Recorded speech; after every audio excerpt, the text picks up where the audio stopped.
News when you want it with Bloomberg News Now. I'm Monica Ricks. And that's your closing bell on Wall Street. U.S. stocks rallied, reaching a couple all-time highs today in the first trading week of the new year, despite today's weaker jobs data. We'll get to that in just a minute. But first, the Dow added 238 points. The NASDAQ was up 191. The S&P added 44 points. The 10-year Treasury yield was about 4.2%. The 2-year yield's at 3.5%.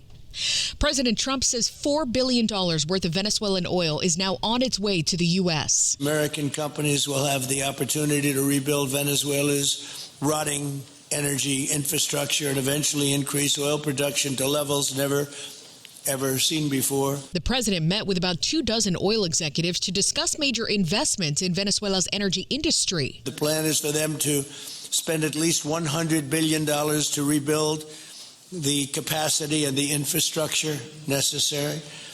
Venezuela has also agreed that the United States will immediately begin refining and selling up to 50 million barrels of Venezuelan crude oil, which will continue indefinitely. We're all set to do it. Trump says the U.S. will decide with Venezuela who will get to go in and emphasize those companies will be protected. Protests in Iran are growing and getting more violent now as more people call for an end to the regime in response to the government cutting internet access across the country. Arash Azizi is a contributing writer for The Atlantic and says demonstrators are emboldened by what's happening in Venezuela. The fall of Maduro was important because the regime lost its most important global ally. Khamenei had said as recent as 2022 that no two countries were closer to each other than his regime and Venezuela's, and really emboldened the opposition. President Trump has also threatened to intervene in Iran if the government keeps killing protesters. At least 62 people have died there so far. Minneapolis officials say they are outraged. State investigators still aren't getting access to any evidence to look into Renee Good's death. Mayor Jacob Fry says he just wants this investigation to be fair. This is not a time to hide from the facts. This is a time to embrace them, making sure that we're pushing for transparency every step of the way. The Department of Justice and this presidential administration has already come to a conclusion about those facts from the very beginning. Good was shot and killed by an ICE agent earlier this week, and Homeland Security officials and the Trump administration both say this agent acted in self-defense. Eyewitness accounts, video from the incident, and assessments from Minnesota officials say otherwise.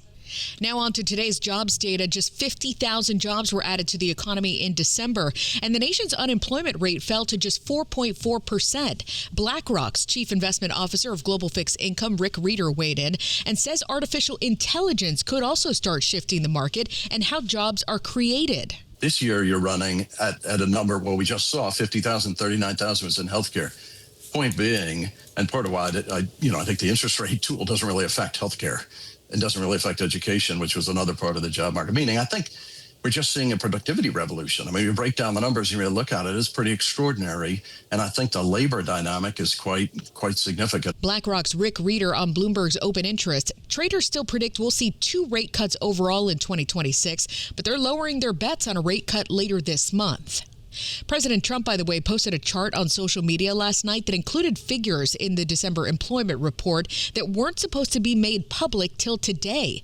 The White House never commented on the leak, but the administration's not allowed to weigh in on figures until they've been out for at least 30 minutes. That federal rule is in place to prevent insider trading and market manipulation.